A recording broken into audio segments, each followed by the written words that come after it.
Evidently, you've never spoken with a real Jehovah's Witness. I see many weaknesses in your arguments. Jehovah's Witnesses believe and teach the Bible better than anyone else. Your tough questions are not that tough at all. Oh, is that so? 20 years of going to meetings, in that time I never spoke with a real Jehovah's Witness. My own congregation is in Coventry. Would you mind telling them that none of them are real Jehovah's Witnesses? If my questions aren't tough, then answer them. Otherwise, don't say they're not tough. Or you're just not thinking and sorting any sort of semblance of a phrase as an answer. Do you have any idea that supports your statement they believe and teach the Bible better than everyone else does? Pick a corner. I'll back you into it. I don't even know what that means. You'd have to actually answer something for me to respond to. Idle threats don't do a whole lot for me.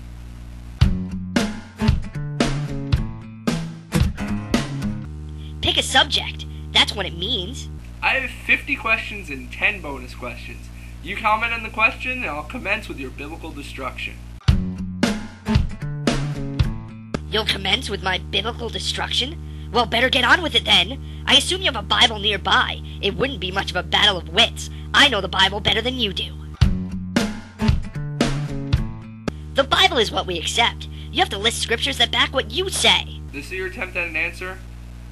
Really? It says as much as the rest of your comments. Nothing. Luke chapter 10 verse 7. Explain why you're not heeding Jesus' command. From the King James Version. And in that same house remain eating and drinking such things as they give, for the laborer is worthy of his hire. Go not from house to house. Are asking why I don't go to people's house and stay and drink wine with them? Is that it? Do you know what context is? To answer what? You didn't ask me anything. Luke chapter 10 verse 7. Why don't you follow Jesus' commandment? This is how you show me you know the Bible better than I do? What a crock. In other words, if you learn to read the context of the entire chapter, you will not come to a wrong conclusion as you have here. Now, Tim, let's look at the chapter again. You're using one sentence of this chapter and dismissing the rest of it to make some weird point. Go not from door to door. The beginning of that chapter starts, the Lord designated 70 others and sent them forth by twos in advance of him to every city and place in which he, Jesus, would come. What were they going to do, Tim? Read the entire chapter, then get back to me. Read the context. Context is another way of saying, I concede your point, but it doesn't fit with my preconceived notion of what is right. Preaching in the marketplace, in the temple, and meeting with other believers. But directly, he said, do not go transferring from house to house. So preaching is all well and good, but specifically the method of going house to house is not the way Jesus wants it done. Jesus sent them by twos, every city and place to which he would come. Every city and place would include houses. You can't deny that. I most certainly can deny that it didn't include houses, because it didn't. He specifically targeted houses to say not to transfer from house to house. That would mean he sent them to marketplaces in the temple, public places to preach to as many people as possible. Is there some sort of example of Jesus going door to door that I'm missing in the Bible? It seems he preached in the marketplaces and the temple as well. It would only make sense to say that he sent them to do the same thing that he did. You targeted the part that said do not go from door to door, right? Context is important because verse 4 says, don't carry purse, food pouch, or sandals. Do not embrace anyone. Tim, does that mean that they were never to have food, sandals, or never hug anyone? He specifically said not to bring food purses or sandals, and not to hug. By your logic, that still applies as well. Funny, for someone who screams context, you don't really abide by it very much, huh? We've already established that Jesus was sending them out into the ministry. So yes, you're not to carry food, sandals, not wear, carry, nor embrace anyone to distract you from preaching. What you're doing here is argument ad ridiculum, a logical fallacy where you purposely choose the most ridiculous interpretation and argue against that instead of against your opponent's real stance. Buddy, every city, every place would include houses. Buddy, read the rest of the verse. Every city and place to which he himself was going to come. Who is he himself? Jesus, right? Where was every city place he was going to? Certainly not house-to-house preaching, unless you have some sort of scripture I don't know about showing Jesus preaching door to door. The context doesn't indicate anything about distractions. Context doesn't indicate anything about distractions? Oh, you mean your interpretation that you automatically assume is right?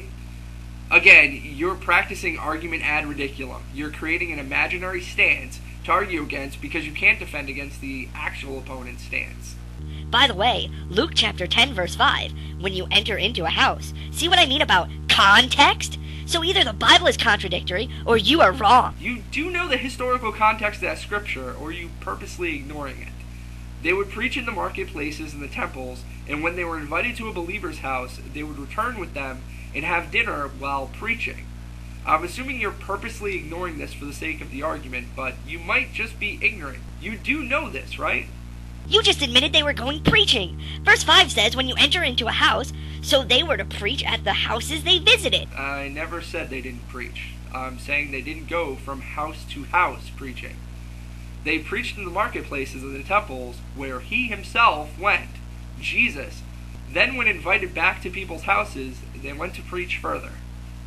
Begins when you enter into the houses. Did you enter into houses, Tim? Even so, Tim, even if they were skipping the house, that does not excuse you from preaching. How often do you go preaching at businesses and marketplaces, Tim? Now this is the straw man argument. You're going to try to shift the focus to the point of preaching, when originally the argument about specifically preaching door to door, and that it's against Jesus' commands. Don't change the subject! Verse 5, when you enter into houses. Did you enter into houses? Yes or no? It's right in verse 38 of chapter 10. They entered into Martha's house as a guest. What did Jesus do when he received as a guest in the house? He preached in verse 39. It's right there in front of you. Are you wrong, or is the Bible contradictory? Alright, so this is a combination of straw man argument and the black-white division fallacy. Not only does it not have anything to do with the discussion, but you're also asking a question with a black-white answer when the answer doesn't have to be either.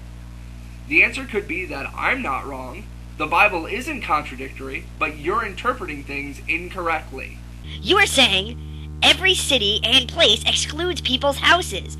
The purpose of preaching is to reach people. How will you reach people if you skip their houses? You're not looking at what I said.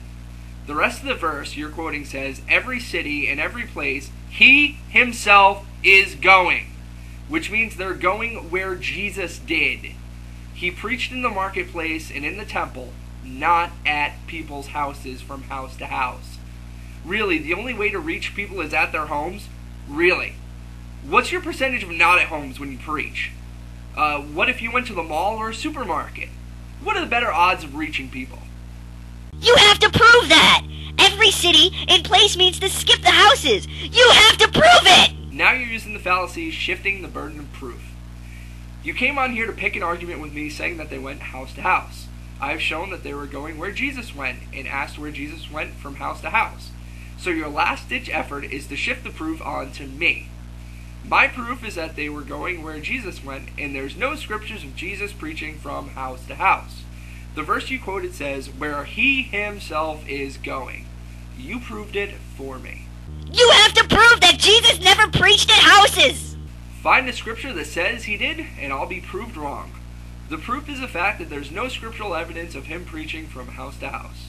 Luke chapter 14 verse 1, when he entered into the house of a certain one of the rulers of the Pharisees on the Sabbath to eat a meal.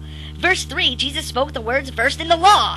This is the second scripture I've produced to prove my point. This goes perfectly with what I said before. Jesus would speak in the temple or at the marketplace, then invited as a guest to someone's home. Same there.